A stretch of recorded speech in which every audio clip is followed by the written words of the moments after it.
ওয়ালাইকুম আসসালাম। তোমরা কি রুম নেওয়ার জন্য এসেছো? জি এসো ভেতরে এসো। খাবে চা না কফি? আঙ্কেল কিছুই খাবো না, আপনি বলেছেন সেটাই অনেক। Thank you. আঙ্কেল চা বা কফি একটা হলেই হলো, আমার কোনো কিছুতে সমস্যা নেই। Very good. আরে বাবা, মানুষ হবে ইজি, মানুষের সঙ্গে মিশে যাবে ফ্রেন্ডলি। এই যে ইয়াং ম্যান, তুমি কিন্তু আমাদের সঙ্গে চা খাচ্ছ, হবে না? তাহলে সাথে একটু টোস্ট বিস্কুট দিতে বলেন।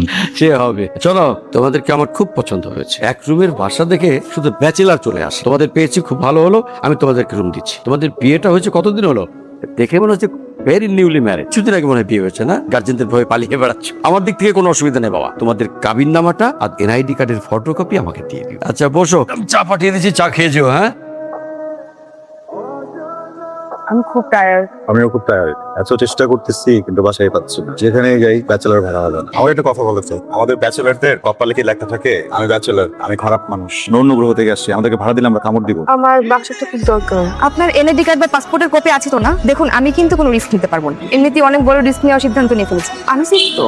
আপনার বাপের ভোটার আইডি কার্ড, জন্ম নিবন্ধন, ভিজিটিং কার্ড, ডিসকাউন্ট কার্ড সব আছে তো? আপনার ফটোকপি আমার কাছে নেবেন। আমি আপনার সাথে সেট তো? আমি মেয়ে মানুষ। এটাই সমস্যা। রুম গোছানো ডান। সুন্দর হয়েছে না?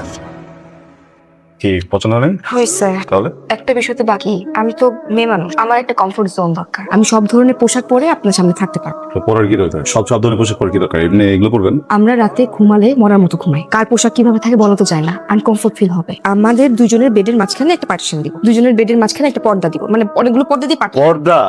গ্রেট আইডিয়া, বেশি এক্সাইটেড। আচ্ছা বলুন তো এখানে কয়টা আঙ্গুল? চারটা। Now finally done. Thank you. Welcome, খুব সেফ ফিল হচ্ছে। আমারও।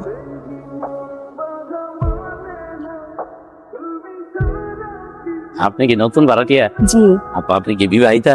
হ্যাঁ। বড়ই সৌন্দর্য। আপনাকে যে বিবাহ করেছে তার অনেক রুচি আছে। আপনি কিন্তু দেখতে মাশাআল্লাহ অনেক সুন্দর, কিন্তু খুব সাবধান। আপনি কিন্তু সন্দেহের তালিকায় আছেন, জানেন তো এটা? আমি আসি। আপা, দরজাটা এইদিকে তো। আচ্ছা রাখ না, আমি রিক্সা পেলে কল দিচ্ছি। কি?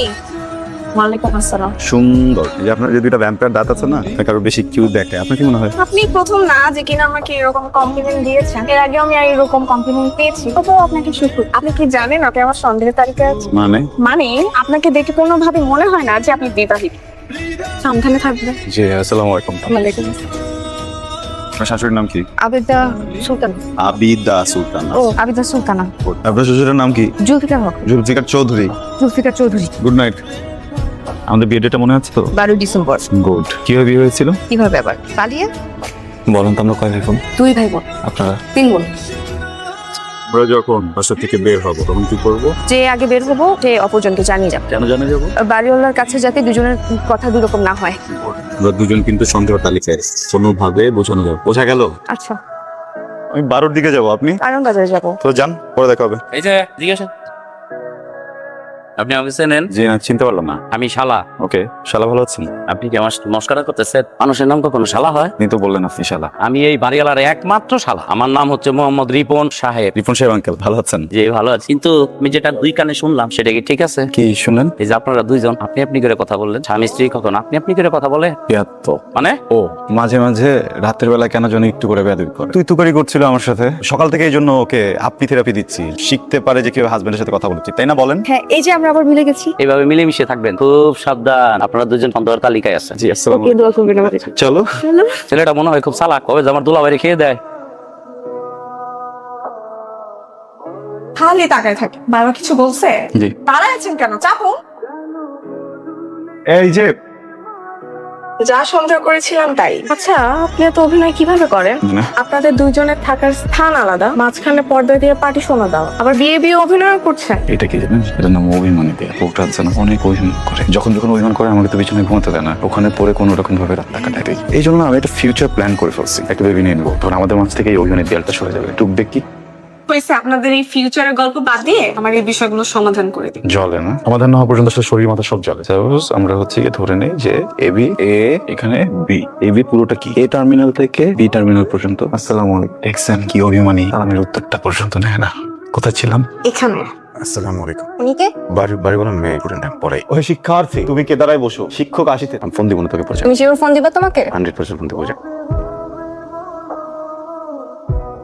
ভালো মেয়েটা কে রে? বাহি বলার মেয়ে। ও আচ্ছা, সুন্দর আছে। শুনছেন, আমি একটা সিদ্ধান্ত নিয়েছি। কি? আমি এই বাসা ছেড়ে চলে যাব। কেন, কোনো সমস্যা?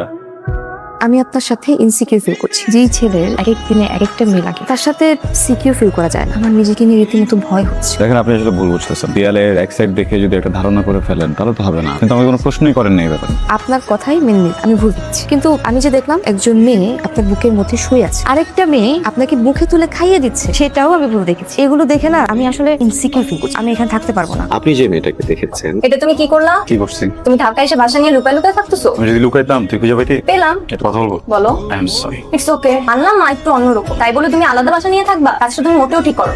সরো। দেখ, মামিকে আসলে আমি অনেক ভয় পাই। এর ভিতরে আমি যে যদি উঠতাম তোদের বাসায়, মামি পরিশ্রম ডাবল হইতো। এই যে এখানে আসি একা একা নিজের মতো পড়তেছি, কোনো টেনশনই নেই। এই যে তোর কি অবস্থা বল? আমি তো বিন্দাস। সরো।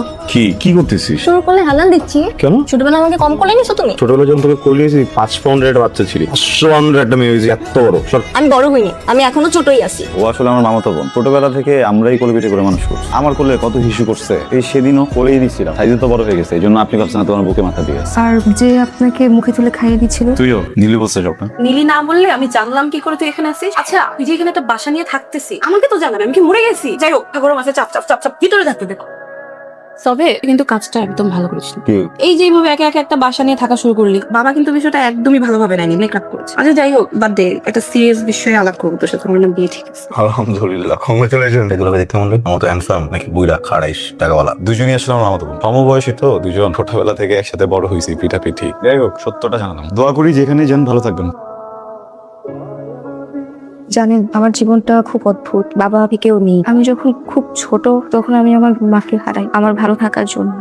আবার একটা বিয়ে করে, যে কারণে বিয়ে করে তার উল্টো ঘটনাগুলো ঘটছে। ঘটনার অত্যাচার শুরু হয়। আমার ওখানে থাকতে মন চাইতো না, পালিয়ে চলে এসেছি। এখন যদি একটা চাকরি পাই তাহলে হয়তো আমার ভালো থাকার গল্পটা শুরু হবে। আচ্ছা, আমি দেখছি।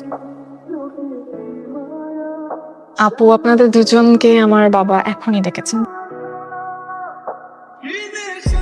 এত বড় মিথ্যে কথাটা তোমরা কি করে বললে আমাকে? এত সাহস হয় কি করে? তোমরা বিবাহিত না হয়ে এক ঘরে থাকলে কিভাবে? একসাথে নিচে থাকলে কি করে? আসসালামু আলাইকুম আঙ্কেল। ওয়ালাইকুম আসসালাম। কি আপনি কার কাছে এসেছিলেন? আঙ্কেল, আমি তো দ্বিতীয় তলায় এসেছি। আমি ফাহাদের মামাতো বোন। ও আচ্ছা আচ্ছা। ও কিউট বৌমাটা কেমন আছে? কার বউ আঙ্কেল? তোমার ভাইয়ের বউয়ের কথা বলছি। ফাহাদ তো এখনো বিয়েই করেনি, তাহলে আর বউ আসবে কোত্থেকে আঙ্কেল?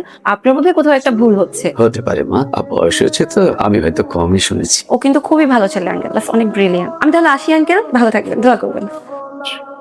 কি বলছিলাম, এই দুইটার মধ্যে সন্দেহ আছে? কি মাসুম চেহারা, একদম মাসুম। পুরো খারাপ কাজটা তোমরা করলে কিভাবে? বিশ্বাস করেন, আমরা খারাপ কোনো কিছুই করিনি। এটা ট্রু যে আমরা বিবাহিত না। আমরা একজন একজনকে চিনিও না আঙ্কেল। চিনি না মানে? আঙ্কেল, আসলে আমি বিসিএস এর প্রিপারেশন নিচ্ছি। আমি এর আগে যে বাসাটাতে ছিলাম অনেক ব্যাচেলর ছিল। আমি আমার মতো স্পেস পাচ্ছিলাম না পড়াশোনা করার। দেখলাম আপনার এখানে এক রুমের বাসা, আমার মনে হলো যে এটার থেকে ভালো আর কি হতে পারে। তখন ওনাকে গেটে দেখি, আমার মনে হয়েছিল যে হয়তো আপনার এখানে কয়েকটা ফ্ল্যাট আছে, উনি একটা নিবে, আমি একটা নিব। আপনি আবার বললেন যে ব্যাচেলর দিবেন না। বাসাটা খুব দরকার ছিল আঙ্কেল। বিশ্বাস করেন, আমরা ডিস্টেন্স রেখে থেকেছি আঙ্কেল। তবে এক কাম করে, এই দুইটার পুলিশে দিয়ে দেন, দেখবেন পুলিশ পাঁচ আর মতো দিব না, বলে দেন। আরে মামা কি বলো, পুলিশ ডাকবা কেন? ভদ্রলোকের বাসায় পুলিশ আসে নাকি? পুলিশ ডাকার বিষয়টা বাদ দিয়ে অন্যভাবে সমাধান করা যায় না? সমাধান আমি করছি। এটা কোনো কথা? বললো সমাধান করে দিবে, পিকআপ ডেকে দিল। শুক্রিয়া বলেন, ওই শালার ঘরে শালার কথা মতো যদি পুলিশের গাড়ি ডাক্তার দুজনই পরকীয়া মামলা খেয়ে যেতাম। দেখুন, আমি একদম ফান মুডে নাই। সরি। তোকে বলেন, 4000 টাকা কন্ট্রাক্ট হয়েছে, যেখানে 2000 টাকা আছে। চলে যাচ্ছেন? জি। ঠিক আছে, সাবধানে যাবেন। আপনাকে অনেক থ্যাংক ইউ, আপনাকে অনেক সরিও সবকিছুর জন্য। আমি দোয়া করি আপনি ভালোবাসা পান। আর কিছু না। এই যে শুনুন, আপনি বলছিলেন না আমি কিছু বলতে চাই কিনা? আসলে আমি অনেক কিছুই বলতে চাই, বুঝছেন? আমি এত স্ট্রেট কথা বলতে পারি না। খুলে পেঁচায় বলি, বলেন। I am single, will you marry me? বেশি স্ট্রেট হয়ে গেল না? যদি পোষায় তাহলে হাত দেন, আর যদি না পোষায় তাহলে টান দেন।